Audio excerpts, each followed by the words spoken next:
Allah Subhanahu wa taala firman, "Wa nafsi wa ma sawwaha fa'alhamaha fujuraha wa taqwaha."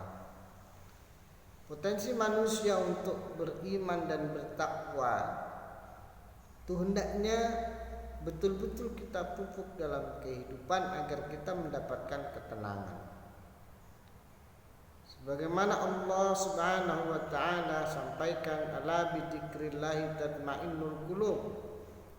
Berzikirlah kepada Allah agar hati menjadi tenang. Bagaimana cara kita berzikir kepada Allah? Allah berikan petunjuk pula di dalam Al-Quran, fa idza qadaytumus salata fadhkurullaha qiyaman wa qu'udan wa 'ala junubikum. Apabila engkau selesai melaksanakan salat, maka berzikirlah kepada Allah pada saat engkau berdiri, pada saat engkau duduk, maupun engkau berbaring. Tetaplah berzikir kepada Allah Subhanahu wa taala. Begitupun ketika kita memperhatikan kejadian alam, karena memang kejadian alam ini merupakan ayat-ayat Allah, tanda-tanda kekuasaan Allah. Dengan cara kita memperhatikan tanda-tanda kekuasaan Allah itu, berarti kita berzikir kepada Allah. Yang tidak kalah pentingnya, yakni dengan kita senantiasa membaca Al-Quranul Karim. Karena Al-Quran adalah az-zikr. Al-Quran adalah media untuk berzikir, mengingat Allah Subhanahu wa ta'ala. Terus meneruslah kita untuk senantiasa bertadarus, membaca ayat-ayat suci Al-Quran. Di samping itu, dari berbagai macam zikir-zikir ini, ada yang merupakan paripurna dari sebuah zikir, yakni Allah nyatakan, innani ana Allah la ilaha illa ana fa'budni wa aqimus shalah. Sesungguhnya aku adalah Allah, tidak ada Tuhan selain aku, maka beribadahlah dan dirikan sholat. Di dalam ayat lain dinyatakan, aqimis sholata lidzikri, dirikan sholat untuk mengingat aku. Jangan sampai kita menjadi umat yang beragama Islam betul-betul lupa kepada Allah, terutama dalam hal sholat ini. Karena sholat kita, dari mulai kita takbir, kita sudah mengingat Allah dengan lisan kita, Allahu Akbar, sampai kita berdiri membaca suratul Fatihah, kita pun berzikir. Sama dengan berzikir membaca ayat-ayat Al-Quran. Setelah itu ruku, berzikir lagi, sujud, berzikir lagi, i'tidal, mengingat Allah. Bahkan ketika kita duduk di antara dua sujud, kita berzikir dengan cara berdoa kepada Allah, Rabbighfirli warhamni wajburni warfa'ni warzuqni wahdini wa'afini wa'fu anni. Ketika kita tasahud awal atau tasahud akhir, kita pun mengingat Allah. Yakinlah saudaraku rahimakumullah, sebagaimana Allah Subhanahu wa ta'ala janjikan, wasta'inu bisabri wassalah, jadikan sabar dan sholat sebagai penolong dalam kehidupan kita. Maknanya dengan sabar dan sholat itulah kita akan menjadi orang-orang yang tenang. Jemaah rahimakumullah,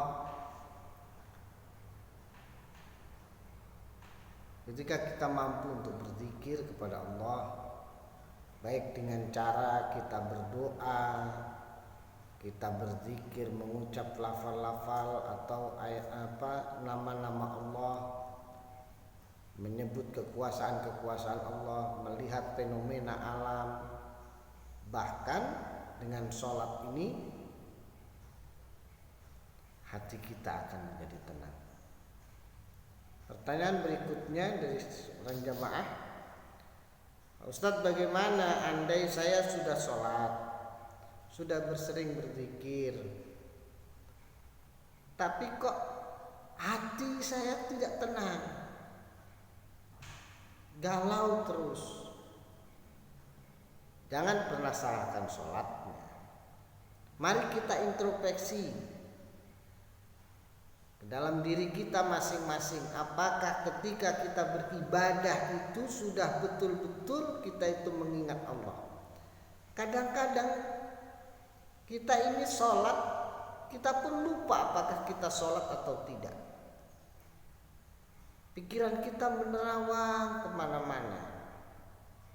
Bagaimana Allah akan menyelesaikan permasalahan kita? Ketika sholat saja kita menipu Allah. Banyak sekali saudaraku, ketika kita mulai Allahu Akbar takbir, dari mulai takbir sampai salam kita mengingat perkara-perkara dunia yang kadang-kadang tidak ada sangkut pautnya dengan ibadah kita kepada Allah Subhanahu wa taala. Maka mulai sekarang mari kita perbaiki sholat kita. Namun diingat pula, kebaikan sholat seseorang dinilai dulu dari apakah dia sudah betul-betul dalam wudhunya. Wudhunya hanya sekedar dia menjalankan kewajiban istibahati sholat, akan melaksanakan sholat, ataukah wudhunya ini betul-betul bermakna bertaubat kepada Allah Subhanahu wa taala.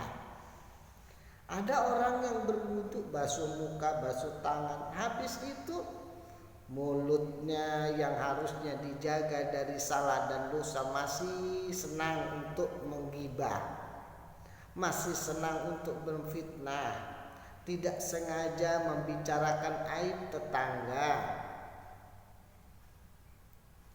Harusnya mulut yang sudah kita masukkan air ke dalam mulutnya itu harus bertaubat. Allahumma ij'alni minat tawwabin waj'alni minal mutatahhirin waj'alni min ibadika sholihin.